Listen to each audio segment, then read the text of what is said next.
Game 7 is supposed to be the two best words in all of sports. Now, here's the thing. The Pistons have been 5-0 at home in Game 7s in franchise history, and sometimes those stats mean absolutely nothing.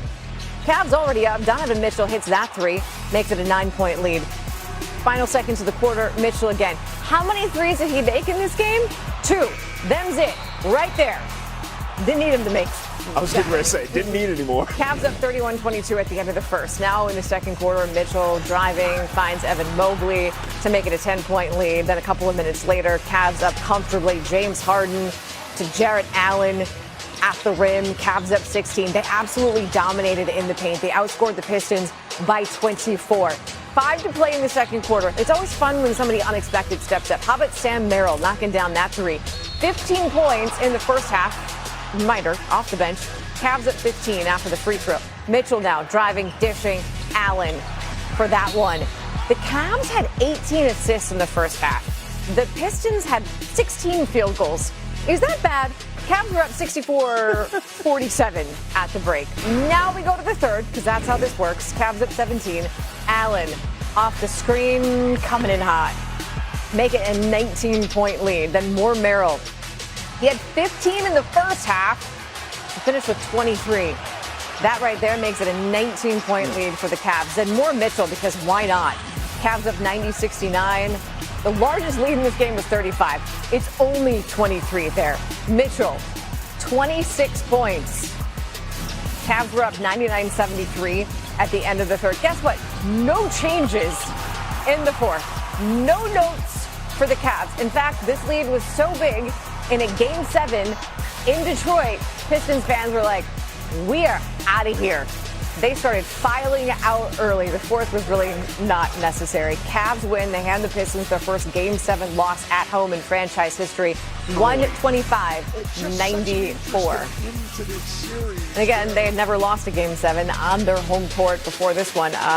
Again, some stats are useless. The Cavs, meanwhile, have won 6 straight Game 7s, which is the second longest Game 7 win streak in NBA history. The only longer run belongs to Bill Russell's Celtics, who won 10 in a row back in their heyday. Now, Nicole, although it was a rout, there's still plenty to break down. Thank goodness we got Chiney here to do just that. This was a runaway tilt out the gate. Cleveland set the tempo and ran with it from there. What allowed the Cavaliers to be so dominant in this Game 7, Chiney? They didn't just run. They sprinted. They looked like Olympians out there with how they took control of this game. I mean, Believeland is back.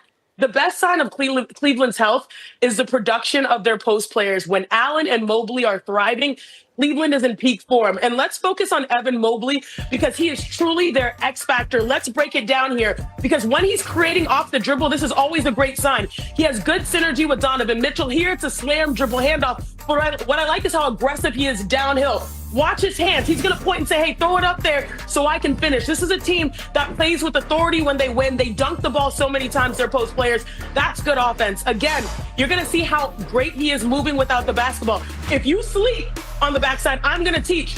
Once again, fully engaged Evan Mobley to really get to the rim. And these are the looks that are just priceless for the Cleveland Cavaliers. That's how dominant they were. Lastly, I love this because he's locked in from sideline to sideline, baseline to baseline. He's helping his guards get open. An entire squad is in front of him. It does not matter. When he has this much time and space, he is truly comfortable. Then he gets to the dribble handoff. He's so good at slam screens where he can occupy multiple defenders. But then again, he could have scored on this possession, but instead his teammates knocked down the three, but he's engaged. He's like, count it. It felt like he was scoring when he was creating in those moments. So Evan Mobley, a huge game.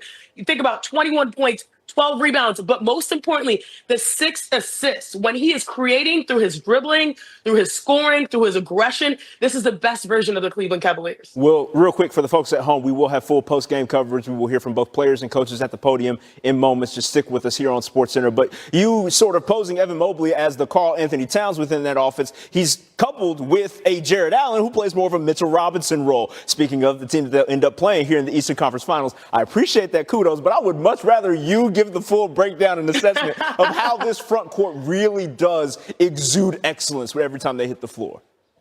Trev, am I rubbing off on you? That's Come on now. excellent analysis right there, because right now you have kind of that Spider-Man meme, because they have a duality that really works for them, the Cleveland Cavaliers. And the second piece of that being Jarrett Allen.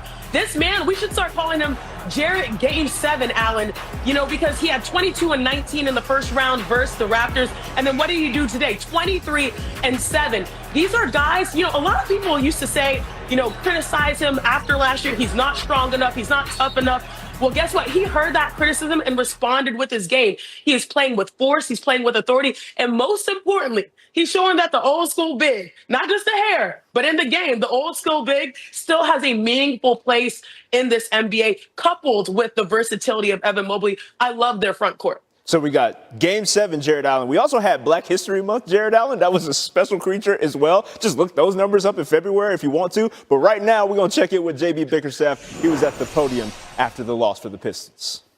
It's not the effort, right? I'm not disappointed in these guys in the least bit. Obviously not the way we would have liked it to gone. But I'll never be disappointed in their effort. They gave us what they had. The Cavs just outplayed us tonight, and you give them credit for it. Coach, I'm along those same lines. What is your biggest takeaway about this team with everything that you guys accomplished this season? This team is awesome, and they're a special group of guys. I couldn't be more appreciative of how they allow us to coach them, work with them every single day, the spirit they carry, their willingness to grow, their willingness to sacrifice. And it's a special group. And, again, I can't be more thankful than to be a part of this and to be able to work with these guys. JB, defense has been the name of the game for you guys this season. What did you feel like was missing, and particularly, defending the post against Allen? It was more like, he got the ball in his spots off the glass and things like that. But we knew, they had X-Factor guys that had the ability to contribute, not just, not that he's an X-Factor, he's an all-star, but like, Sam Merrill early in the game, Jarrett Allen, on the boards and playing. So we knew it was going to be a tough series and a tough test for us. But just like we did last year, we'll learn from it. We'll put it in our pocket. We'll get better from it. And next year we'll grow and be a better team. JB, in the third quarter, the cameras had you there talking to your team, and you said, we've got to find our competitive spirit. You told your team that. Why wasn't that there tonight? Why do where do you think that? Well, I think we had gotten down. And when we got down, we started trying to figure out other ways to win the game instead of, who we've been. And I just wanted to make the point to the guys, that we do it the way that Pistons do it. And we had to find that in order to give ourselves a chance. Did you feel like Cleveland, since they had lost last game, brought a desperation that you guys couldn't necessarily match tonight? No, they're a good team. They're a talented team, and, I thought their talent was clicking tonight. I thought they were better defensively tonight than they were previous games in the series. So I just give them credit. They won the game tonight. JB, just you guys took a step last year, take another big step this year.